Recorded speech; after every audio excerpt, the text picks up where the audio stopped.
God, Deus, who has mantled my life, que tem dado manto na minha is vida, telling me to tell you está mandando te dizer that the same anointing He put on my life que a unção que Ele pôs na minha vida is coming on you. está vindo em você agora. A Bíblia fala: quem pecar contra o Pai será perdoado, contra o Filho será perdoado. Mas quem pecar contra o Espírito Santo, esse não será perdoado. Que a graça do Filho do Altíssimo seja na vida de todos que me acompanham nesse momento. Hoje se ensina e se aprende que o pecado e a blasfêmia contra o Pai e contra o Filho tem perdão. Mas ai daquele que questionar, alguém que profetize,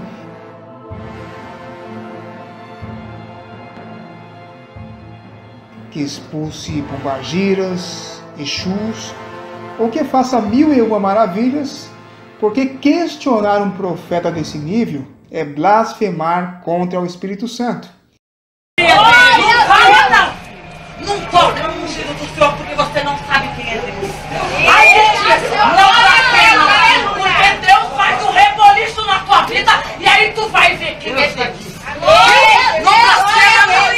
E muitos, por temerem cometer esse pecado, creem em tudo sem questionar.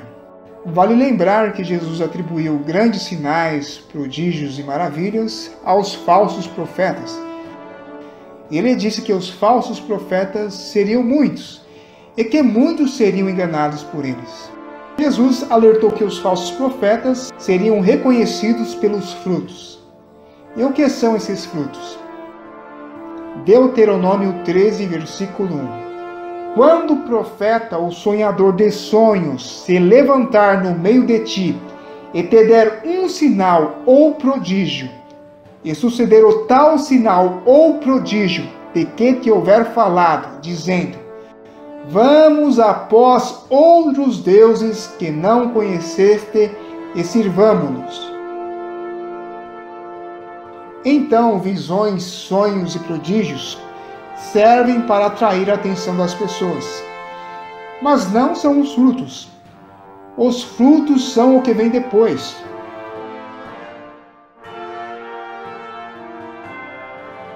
Versículo 3. Não ouvirás as palavras daquele profeta ou sonhador de sonhos, porquanto o Senhor vosso Deus vos prova, para saber se amais o Senhor vosso Deus com todo o vosso coração e com toda a vossa alma. Os frutos estão relacionados à pregação e aos ensinamentos desse profeta ou sonhador de sonhos. Qualquer ensino ou doutrina que faça chover milagres, que não esteja escrito nas Escrituras, é anátema. E a visão geral que muitos têm do Espírito Santo é que ele é um ser pessoal distinto do Pai e do Filho, que compõe a Santíssima Trindade. Segundo essa teoria, no céu há 3 seres ou 3 pessoas individuais, distintas quanto à personalidade, mas iguais quanto à essência, poder e atributos. Segundo essa teoria, no céu há um trio de trigêmeos, e ao mesmo tempo que são 3 pessoas, não são 3 deuses, mas um só Deus, e devem ser adorados como tal. A Bíblia fala: quem pecar contra o Pai será perdoado, contra o Filho será perdoado. Mas quem pecar contra o Espírito Santo, esse não será perdoado. Se o Pai, o Filho e o Espírito Santo são 3 pessoas coiguais e coeternas, que compartilham a mesma glória, que compartilham os mesmos poderes e atributos, por que a blasfêmia contra o Pai e contra o Filho tem perdão, e a blasfêmia contra o Espírito Santo não? E além da religião ensinar que o Espírito Santo é uma terceira pessoa distinta do Pai e do Filho, é atribuído a essa terceira pessoa os piores absurdos. Línguas estranhas que não têm interpretação,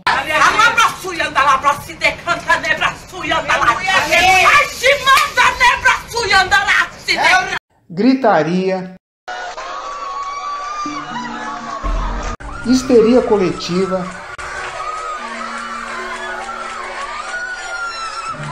descontrole emocional,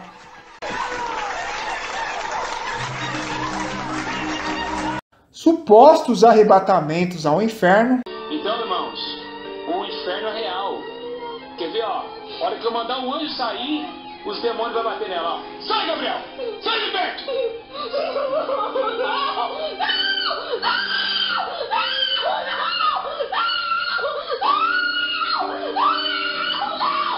Fica perto! Gabriel, do lado dela. Eu já fiz vídeos desmascarando esse misticismo, e segundo alguns religiosos, eu blasfemei contra o Espírito Santo. Porque você pode pecar contra o Pai e contra o Filho, mas não se pode pecar contra o Espírito Santo. A Bíblia fala: quem pecar contra o Pai será perdoado, contra o Filho será perdoado. Mas quem pecar contra o Espírito Santo, esse não será perdoado.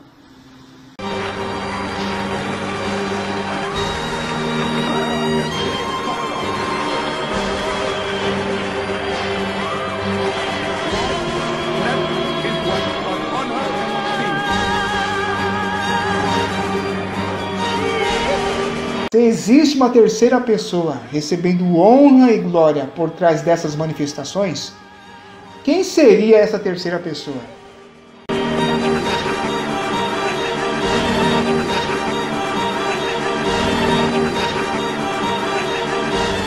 A Bíblia fala: quem pecar contra o Pai será perdoado, contra o Filho será perdoado. Mas quem pecar contra o Espírito Santo, esse não será perdoado.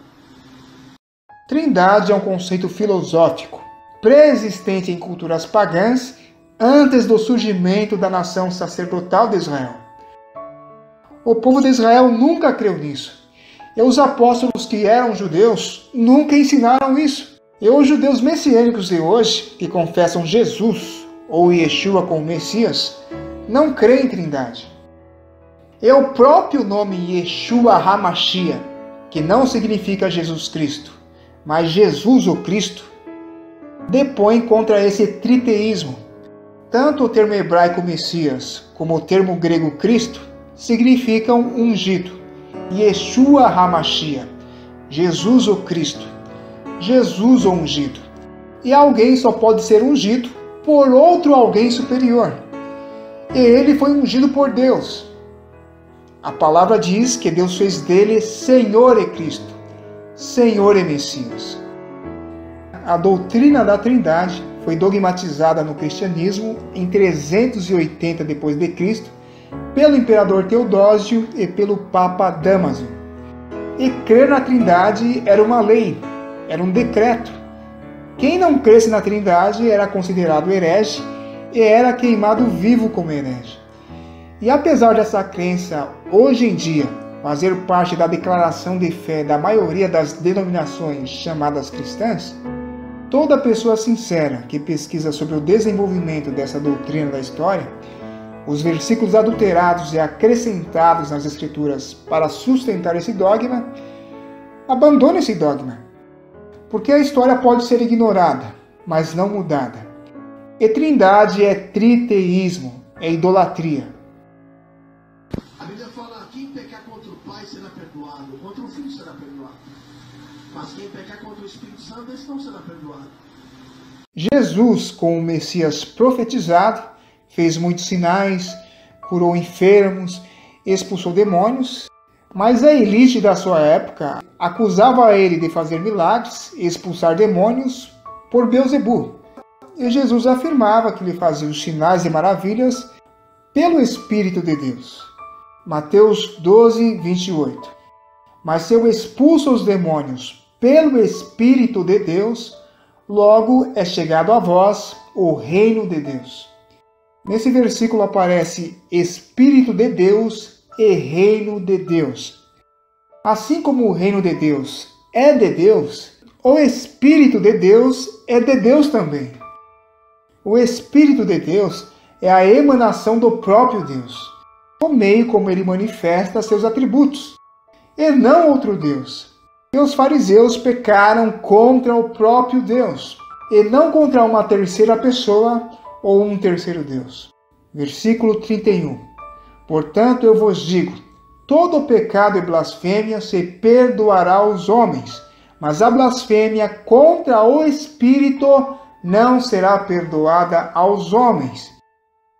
E se qualquer disser alguma palavra contra o Filho do Homem, ser-lhe-á perdoado. Mas se alguém falar contra o Espírito Santo, não lhe será perdoado, nem neste século, nem no futuro. A Bíblia fala, quem pecar contra o Pai será perdoado, contra o Filho será perdoado. Mas quem pecar contra o Espírito Santo, esse não será perdoado.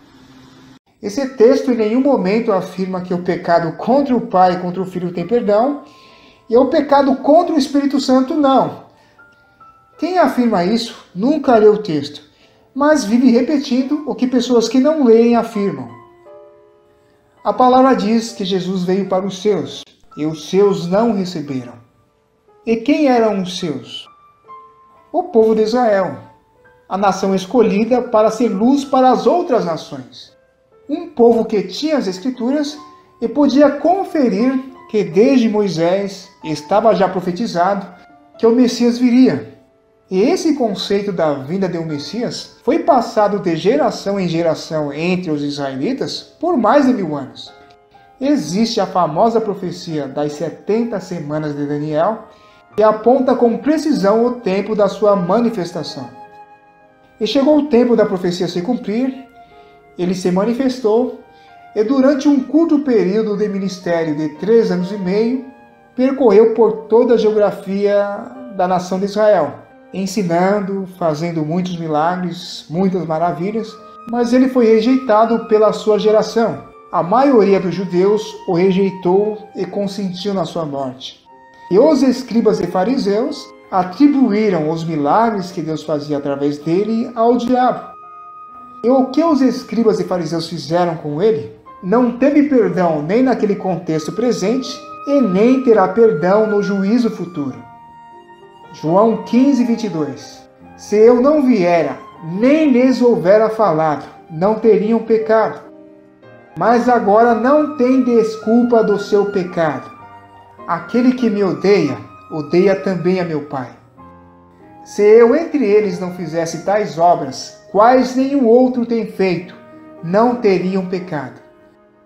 Mas agora viram-nas e me odiaram a mim e a meu Pai.